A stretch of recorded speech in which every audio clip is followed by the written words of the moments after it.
오늘은 소위 투명 메이크업이라는 화장 스타일의 창시자로 연예계는 물론이고 일반인들에게도 굉장한 영향을 미치신 정샘물 집사님의 간증을 소개해드리고자 합니다.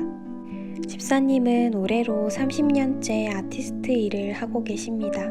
관련된 일을 막 시작할 때에는 전혀 생소한 직업이었다고 합니다. 어렸을 때부터 미술과 친숙하였고 관련 분야로 공부를 하고 싶었지만 아버지의 사업 실패로 인해 꿈은 늘 뒷전이었습니다. 대표적으로 고등학교 시절 등록금을 내지 않아 수많은 친구들 앞에서 공개적인 망신을 당하였는데 그때가 가장 부끄럽고 수치스러웠다고 합니다. 당시 선생님의 면박을 받으면서도 비록 상황이 어렵지만 극복해낼 수 있다는 믿음이 있었다고 하는데요. 그 이유는 하나님께서 나를 특별한 사람으로 불러주셨고 주님께서 해결책을 주실 것으로 믿었기 때문입니다. 가난으로 인해 그녀는 고졸로 학업을 마치게 되었고 극도로 어려운 가정환경은 늘 그녀를 힘들게 하였습니다. 그렇게 힘겨운 유년 시절을 보내고 메이크업 아티스트로 취업 전선에 뛰어들었습니다. 재미라고 하는 그룹의 리더 조진수와 사적으로 만난 적이 있었는데 일을 좀 하게 해달라고 간절히 매달렸다고 합니다. 고객이 몇 시간씩 늦더라도 끝까지 기다리면서 처절하리만큼 일을 따내며 생계를 이어갔습니다. 그렇게 시간이 흐르고 연예인들을 조금씩 접하게 되면서 사람들은 집사님의 진심을 조금씩 알아주기 시작하였습니다. 그렇게 연예계에 입소문이 나면서 탤런트 이승연의 담당 메이크업 아티스트를 하게 되었고 세상에 정샘물이라는 이름을 공식적으로 알리게 되었습니다.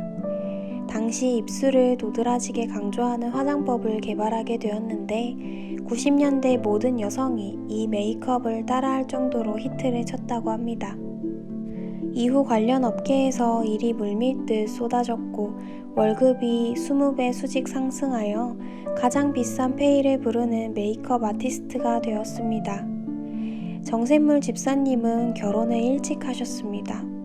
소속사의 유명한 배우들을 보유하고 있었던 매니지먼트 대표님께서 좋아한다는 고백을 해주셨는데 본인은 가난한 흙수저 출신이고 대표님은 좋은 학력과 재력을 갖춘 사람이었기에 절대 불가능한 만남이라 생각하였습니다. 그러나 대표님은 가난한 형편이 문제라면 괜찮으니 교제를 하자고 제안하였고 두 사람의 만남은 결국 결혼으로 이어지게 되었습니다. 친정어머니는 혼수를 해줄 돈은 없지만 아내의 기도로 남편을 돕는다 라는 신앙서적을 혼수로 선물해 주었습니다. 집사님은 그 책을 머리맡에 두고 위기가 생길 때마다 펼쳐보았습니다. 지금도 5,000원을 넘지 않은 이 책은 27살의 어린 신부에게 등대 같은 역할을 해주었습니다. 집사님께선 주기적으로 100권씩 책을 구매하여 결혼을 앞둔 부부에게 선물로 주고 있다고 하는데요. 종교가 없는 사람일지라도 기쁜 마음으로 받는다고 합니다. 집사님은 방송을 통해 밝힌 그대로 아이를 입양하였습니다. 7년째 대한사회복지회에서 봉사활동을 하였는데 남편을 꼭 닮은 여자아이를 마음에 두게 되었고 기도 끝에 결정을 내렸다고 합니다. 유아인의 아인이라는 이름은 히브리어로 마르지 않는 샘물이라는 뜻인데 우연인지 필연인지 딸과 같은 이름을 사용하게 되었다는데요. 딸과 함께하는 소중한 시간이 하나님을 만나는 것처럼 즐겁다고 합니다. 10대 시절 너무 가난해 많은 사람들 앞에서 창피를 당했던 그 소녀가 이제는 자타공인 우리나라 최고의 메이크업 아티스트가 되고 어느덧 엄마의 자리에서 주님의 일꾼을 길러내고 있으니 참으로 다이나믹한 삶의 변화가 있었던 것 같습니다. 집사님께선 이 모든 것이 하나님의 섭리 가운데 행하여졌음을 고백하고 계신데요.